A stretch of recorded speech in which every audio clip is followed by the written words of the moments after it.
You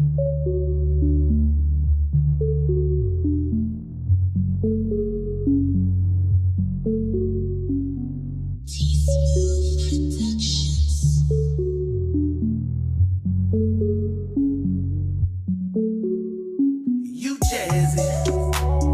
You everything a man could ever want, girl, you jazzy. You not about that drama, you loyal and classy, you jazzy.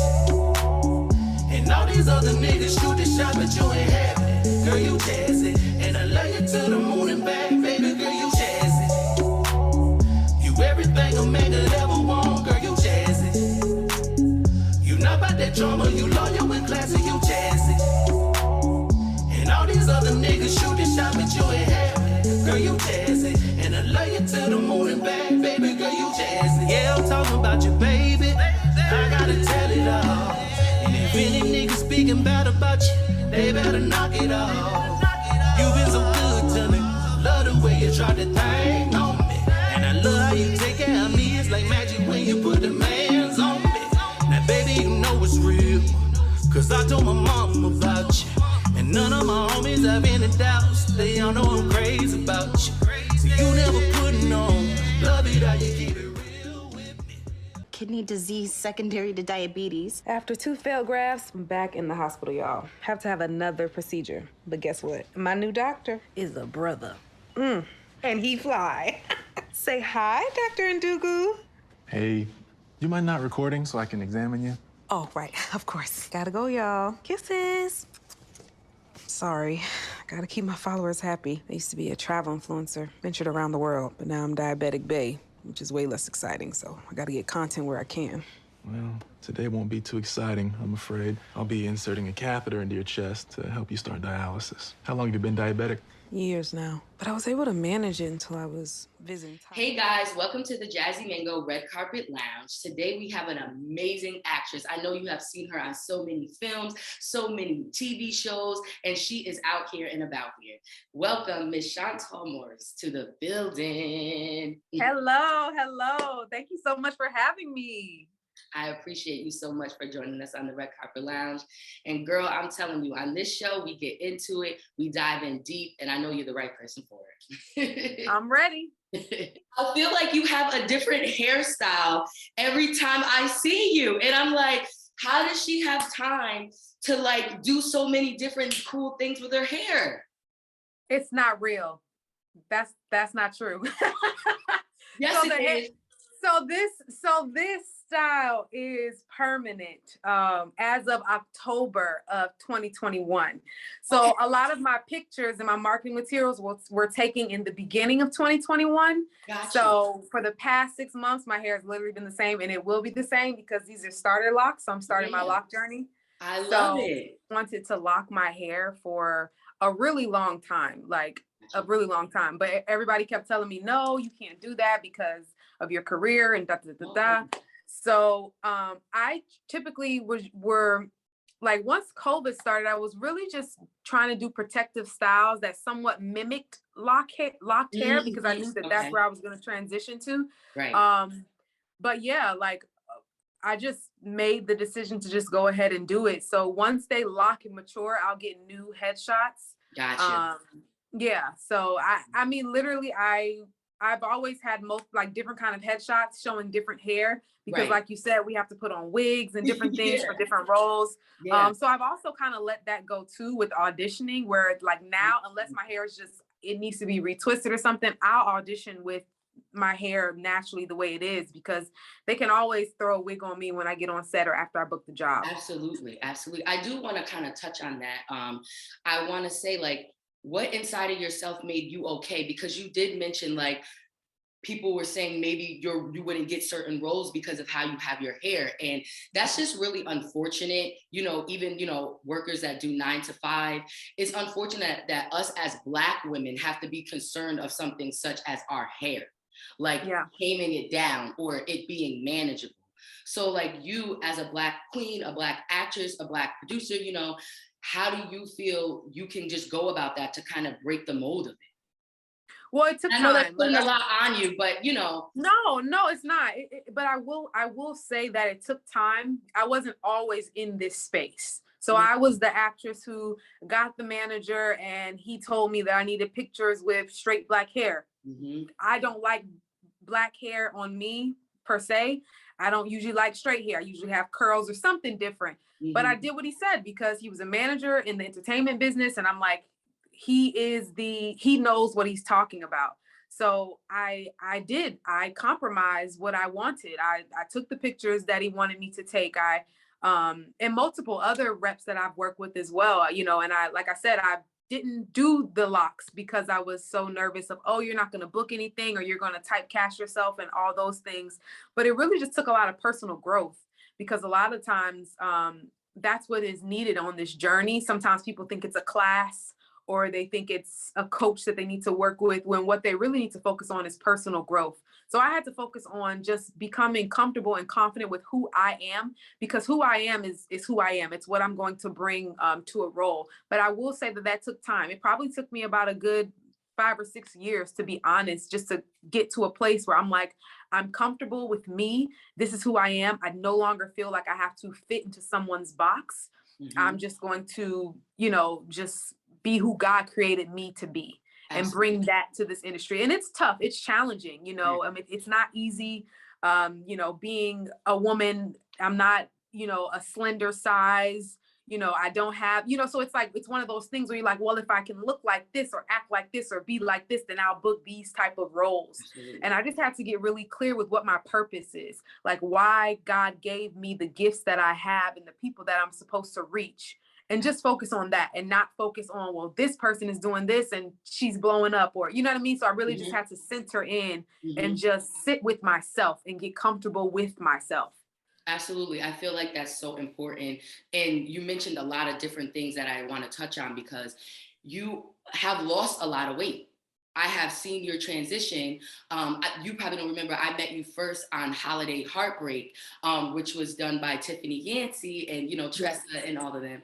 And you, to me, you're gorgeous. So when I seen you in their new film, you know, with Mike, bless, shout out to him, I was like, wow, she's lost a lot of weight, you know, and it looks great.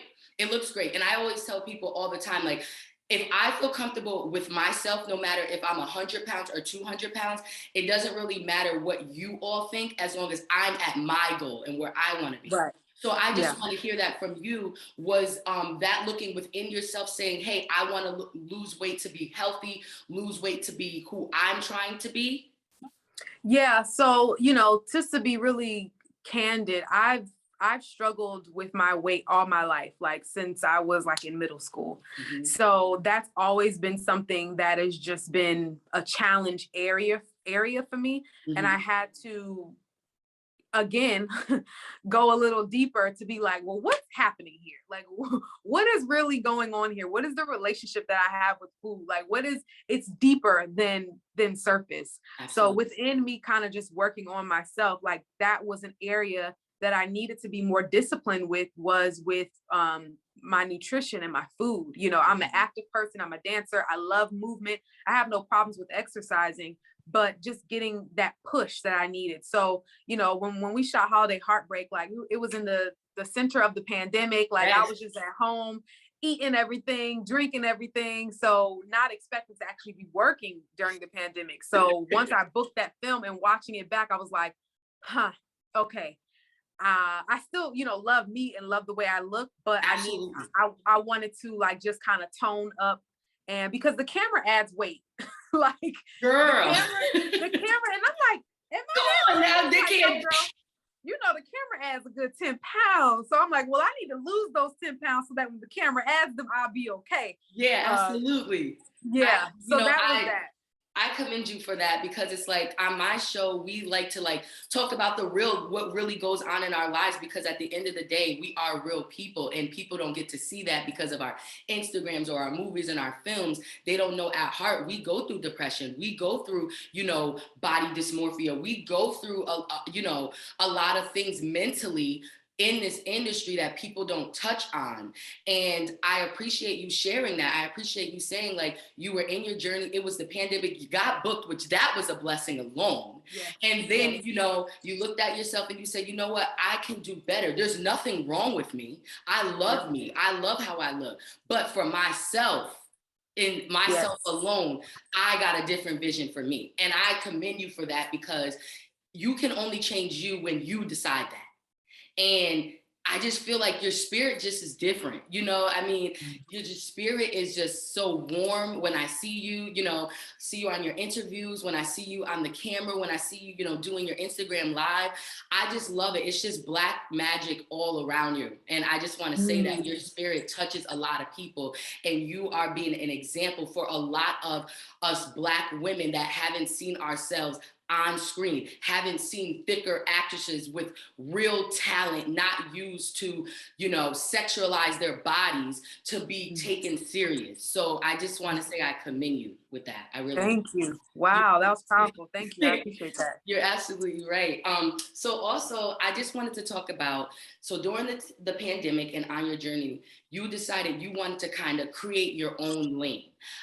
What made you say, hey, this is what I'm doing for myself right now. If you guys can't provide it, I'm going to do it on my own.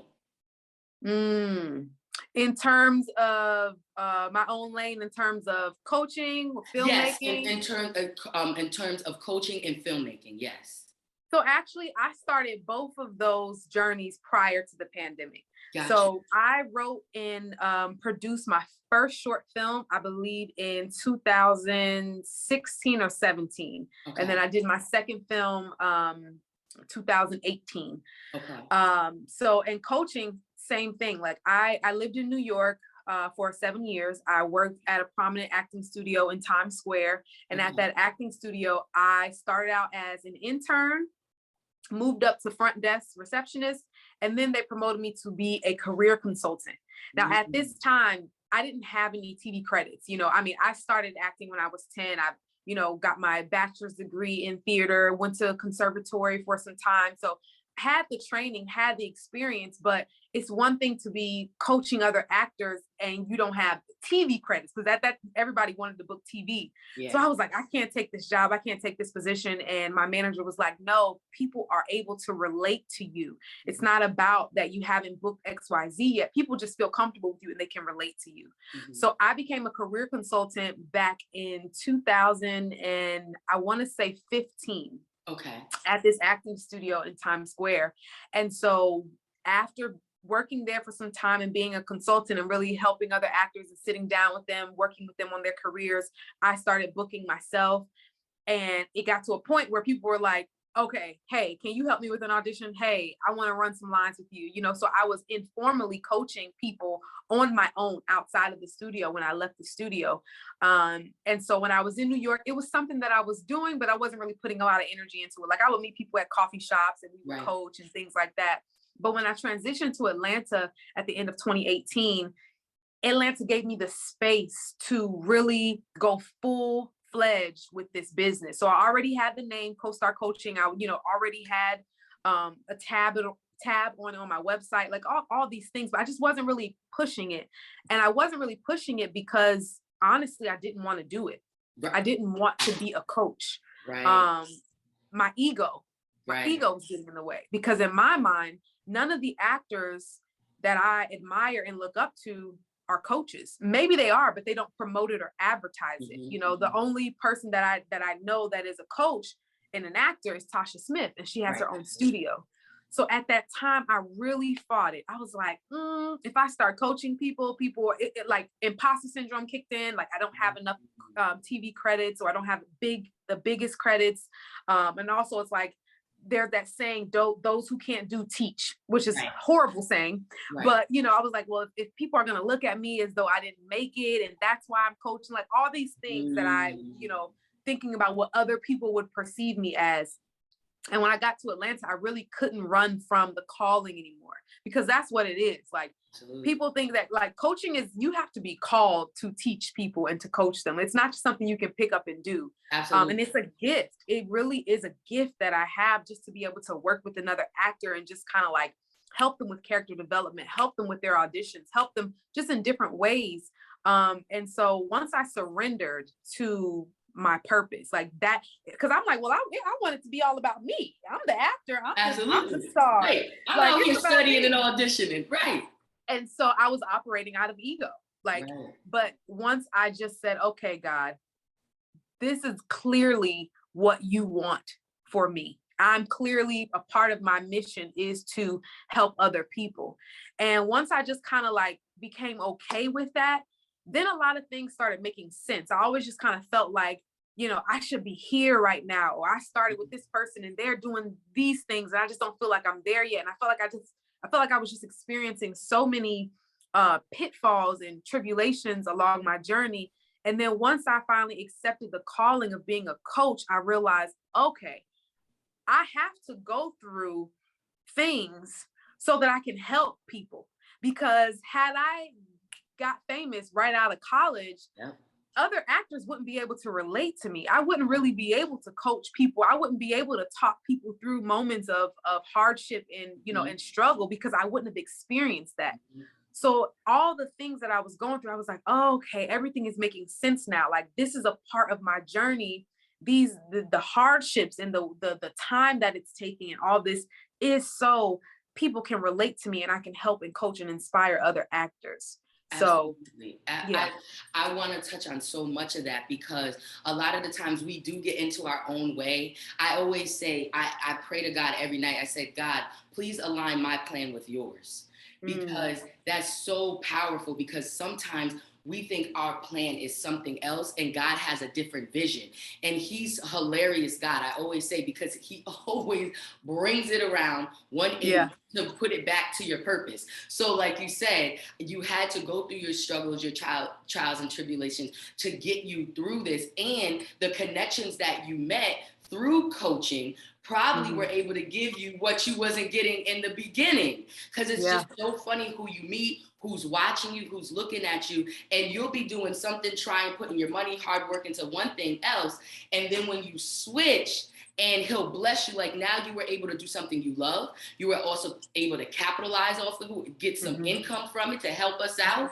You were also able to give somebody self-esteem who might have thought this wasn't for them and they came out better in the end. So it's so much blessings to just asking God, like order my footsteps. Like order my, because we don't know what we're doing. And when you try to force those things, that's when the trials and the tribulations come in, you know, because when I'm pretty sure when you look back at it, those things that you didn't get were probably blessings, you know? It just wasn't for me. It just wasn't the time. Yeah. That's another thing that I've realized is that the person that I am today is not the same person that I was 5 or 6 years ago. You know, that person couldn't handle a lot of things that I can handle now. You know, like I'm just so much more conscious, so much more aware. So timing, and you know, it's so cliche because people always say, "Oh, it's not your time. It's not your time." Right. And I specifically remember when I was in college, I think I participated in like a pageant or something. Okay. And I remember this girl who we danced together, we would act together and things. And after the pageant, she said to me, "Chantal, it's not your time." Mm-hmm. And there was something about that like stuck with, and I don't remember a lot of things. Like I don't remember a lot of things that people say to me, but for some reason that stuck to me. Mm-hmm. And I would consistently hear that years later, like 7 years. And I would think about it and I'm like, nah, it cannot not still be ready. Like but it really, like I said, it's cliche, but timing is so important. And like you said, we just got to say, God, order my footsteps, and just surrender to what he has. You know, we still have our will and we still can make things happen for ourselves. But for me, I've just noticed things be so much easier when I release and I don't have resistance. Like I don't feel like I have to fight for stuff, or I feel like I have to force things. Absolutely. And just let it flow, because the blessings will flow. You know, just vibrate higher and let the blessings come to me. No, absolutely. And speaking of release, you're also a dancer. So dancers been dancing all their life. So I'm not even, how long, I know it's been your whole life that you have been dancing since a little kid. They got videos of you back in the day at the cookouts. I know this. Yeah. Dancer, I know it's in your soul. So what made you start taking it seriously? And then during the pandemic, you were doing like a lot of videos, a lot of routines. It looked like you guys had a ball. Take us through that. Yeah, so my journey with dances is a very interesting one. Some people who knew me in high school are like, I'm surprised you're an actor and not a dancer, because that's how strong of a passion it's always been for me. But I've never had the confidence in dancing because I was never trained. Okay. I probably took a couple of jazz classes or something, but I never had that training in the foundation. Whereas in acting, my training started when I was 10. Right. And never stopped, started in theater and then moved. So there's something about training that's really important to me. And my lack of training has always made me feel like, ooh, I don't know if my passion is enough. Because, the dancing, you need that technique. You need that training. Yes. So I remember when I was in college, I booked Big Mama's House 3 with Martin Lawrence, and I booked it as a dancer. So I was like leaving school in Charleston, South Carolina, coming to Atlanta to like do these dance things. And it was my first movie and it was just a great experience. But the other dancers, they weren't in school. They were already doing music videos, so I always kind of felt like I was just a little behind with it. And what I will say, what reignited my passion with it when I lived in New York, I worked at a radio station, 98.7 KISS FM. Okay. And I worked there for 6 months. I loved the station. 6 months in, the executives came in and said, we're being bought out by WBLS. Yeah, that's how it is. I'm from New York. That's how I'm from upstate, but that's how it is. Yeah. So I lost the job and I've created a relationship with a good friend of mine. We created a connection, a relationship. And once we lost that job, she started teaching dance classes. Okay. And because we were like best friends, I was, just in her classes all the time. And that's what reignited my passion for dancing. So when I moved here to Atlanta, I looked for someone who was like teaching soca classes and I couldn't find it because that's the style that she was teaching. And so I was like, well, I guess I got to start my own. Yeah. So that's literally how it happened, because I need dance. I've always said that dance is my anti-drug. It is just like, I need it, like you said, to release. So I was like, I have to dance. There isn't a class here that I feel like is what I want. So I'm just going to create it myself. I love that. I love that. So I want to also talk about transitioning in some actors from self-taping to actually going in to be auditioning. What are your pros and cons, or some advice you can give people? Because a lot is being self-taped now. For me personally, I think it's easier, but I also miss being in that grind where you're auditioning with people and you're looking at people and you're like, I'm matching up with them. I don't really know. So let us know how you feel about it. Yeah. So, like you said, started off with going in the rooms. There definitely are pros and cons. I will say that to a lot of my clients, that are just getting started auditioning, specifically here in the Atlanta market, that are just getting started auditioning for TV film, I do feel like it's a little harder for them to break into. And this is my opinion, and this is why I will say that. When I was in New York auditioning for shows like Blue Bloods, Blacklist, Mr. Robot, Quantico, it was all in person. TV casts very fast because their turnaround times are quick, they're shooting. So if you have one day where you're casting for maybe 3 or 4 roles, you can only see but so many people. Right? We're great. Talking about from 9 a.m. to maybe 6 p.m. You literally physically can only have a certain amount of people that come into the room. Right. Now with self-tapes,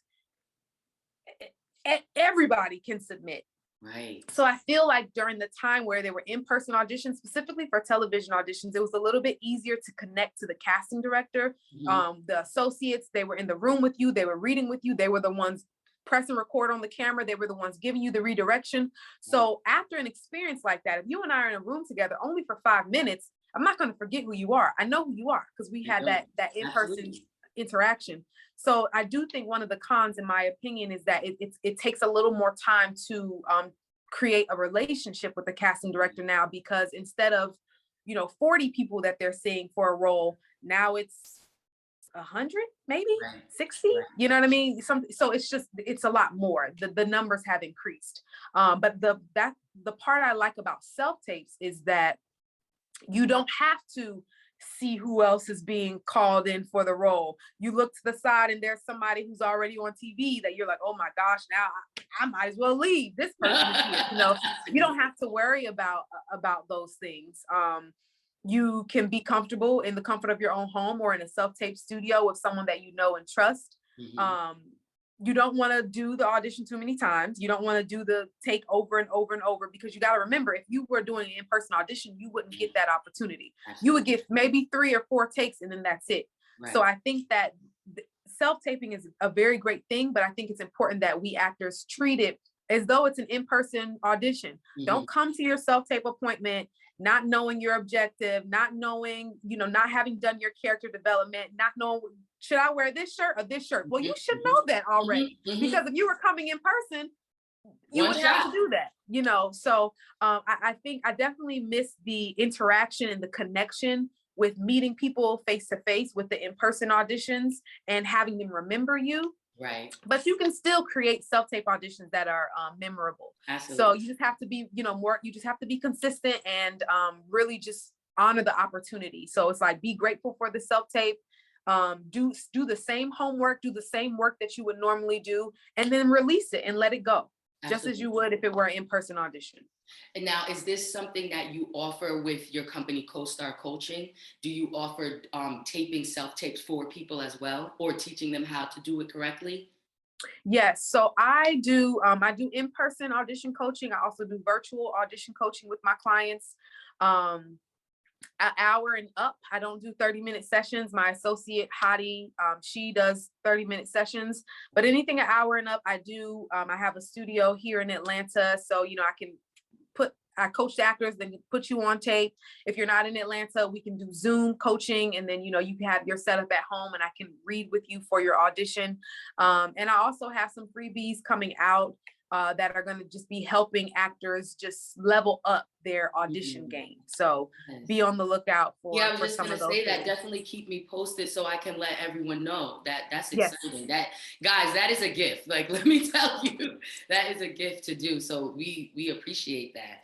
Yes. I also wanted to ask you, what do you have coming up? Like, what is in the works? Because I've been seeing some things. Okay.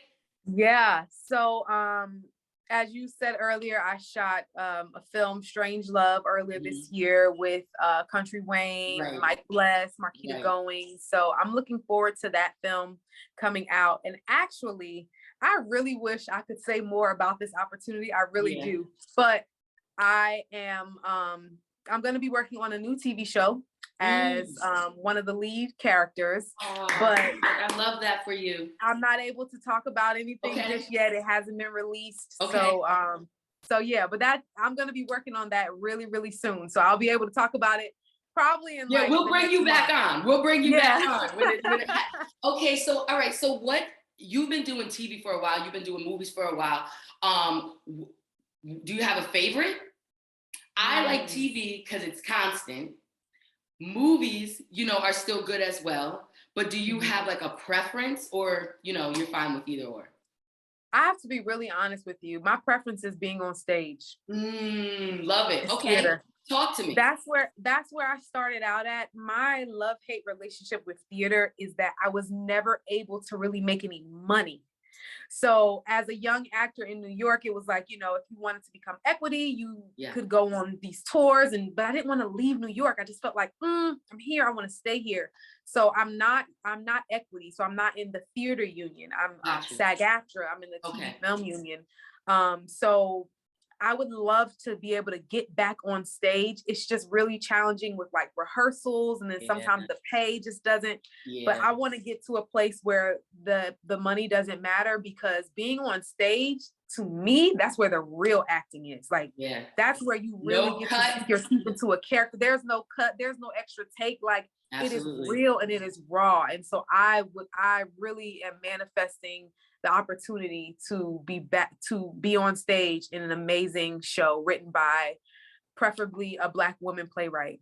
Absolutely. I love that. I started in theater too. I actually started in musicals, and I just love, like you're saying, the energy, the audience, how you feel each night. Sometimes you got 3 shows in the one day, and it's like, whatever you say is what you say. If it's wrong, you got to go with it.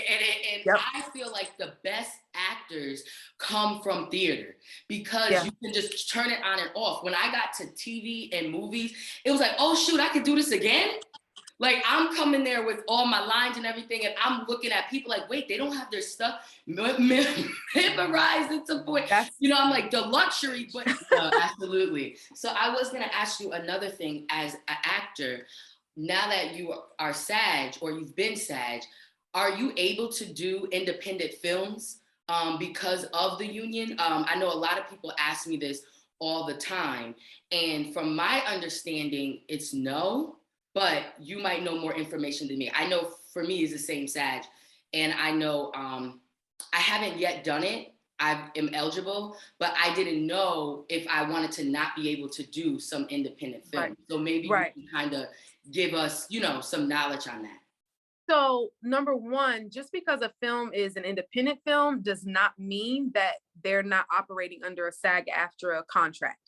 So you can still do independent films and independent projects, but yes, once you become a member of the union, you're not supposed to do non-union projects. So it's, you know, I would encourage people, especially if I would encourage actors, if someone wants you to be in their web series or their film and it's non-union, they can reach out to SAG and start the paperwork and the contracts to make the project union. So to make the project union, you need to have a SAG-AFTRA actor on board. So a lot of times people don't know that it's not like both of the short films that I created were under SAG-AFTRA contracts, SAG-AFTRA new media contracts. So I just went through the process. I went through the paperwork. They set you up with a SAG rep, and you know, you just have to fill out a whole bunch of things, but it's possible to make a low budget project under a SAG-AFTRA contract.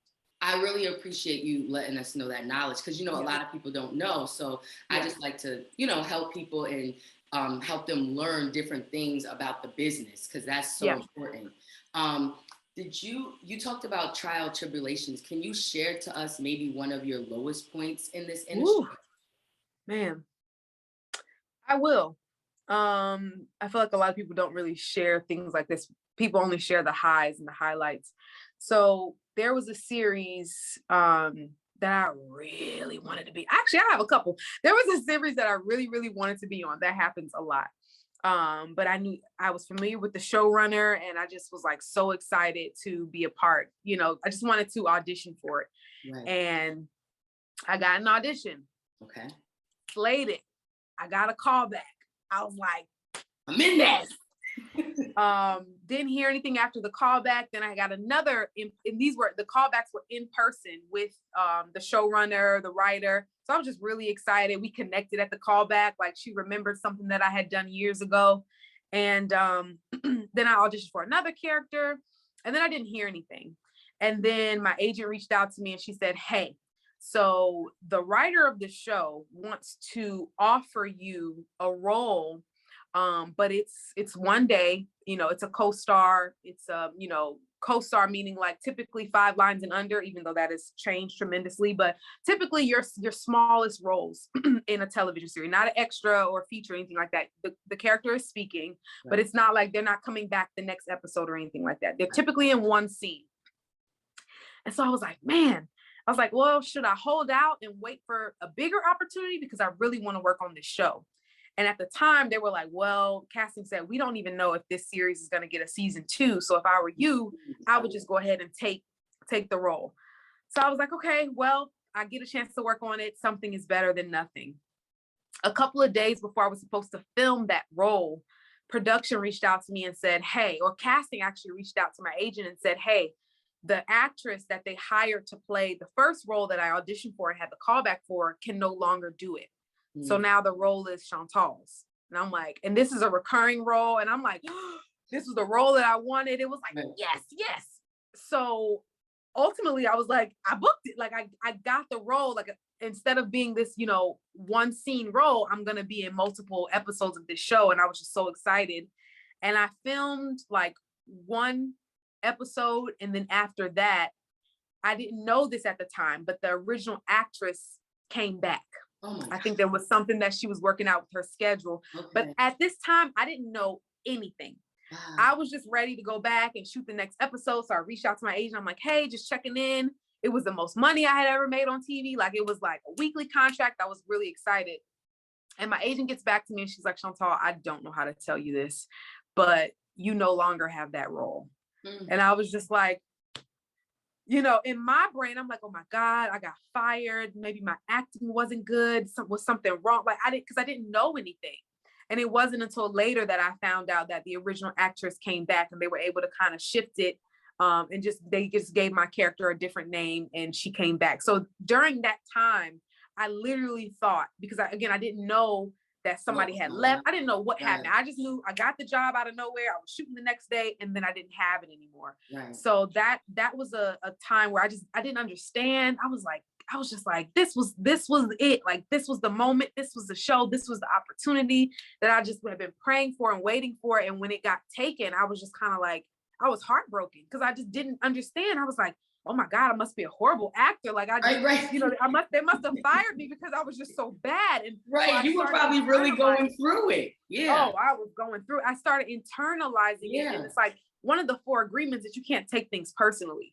So, I shouldn't have taken it personally, but at that time I did because I just didn't know. I thought literally it was something that I did wrong and they just didn't like me. And it wasn't a fit, you know, like, and it happened.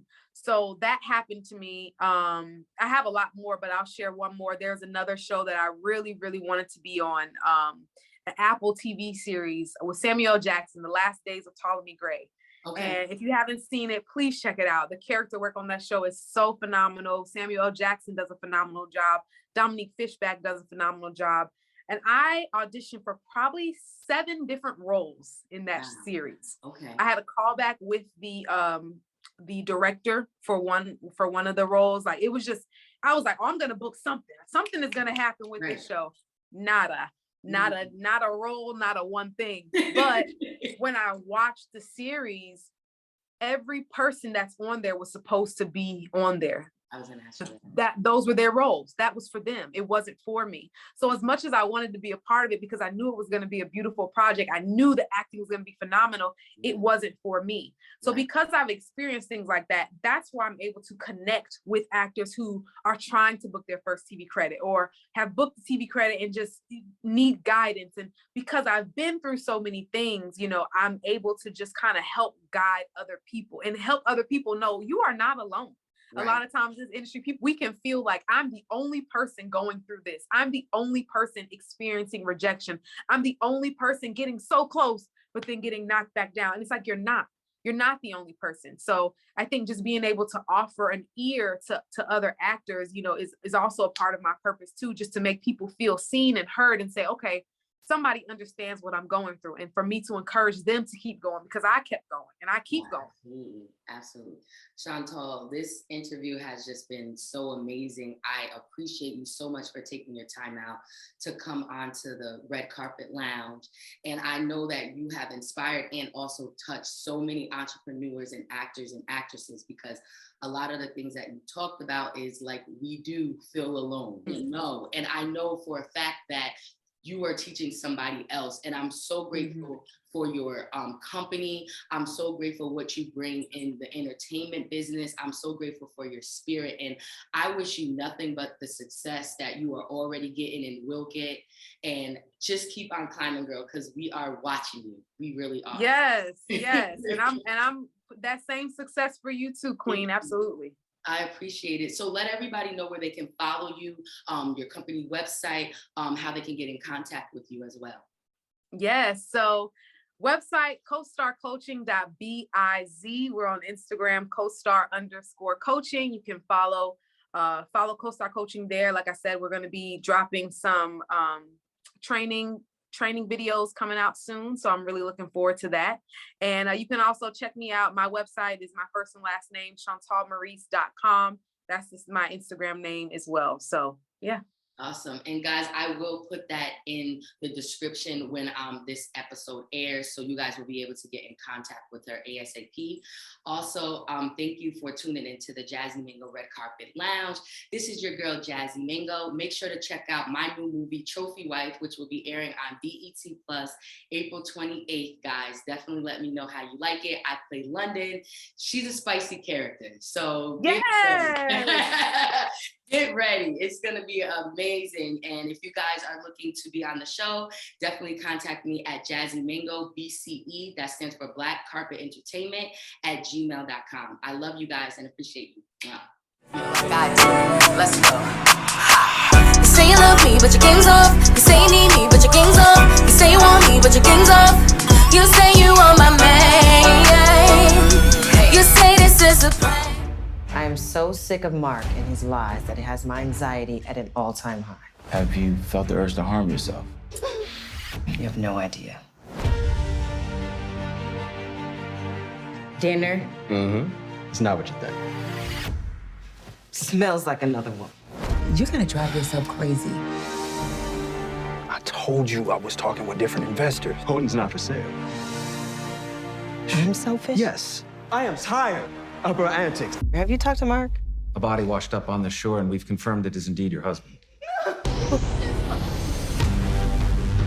Right now, you're our #1 suspect. I know what you're thinking, but I didn't kill him. Mom, you know that she's a nutcase. I wouldn't put anything past her. What exactly do you want me to do? You know what you need to do.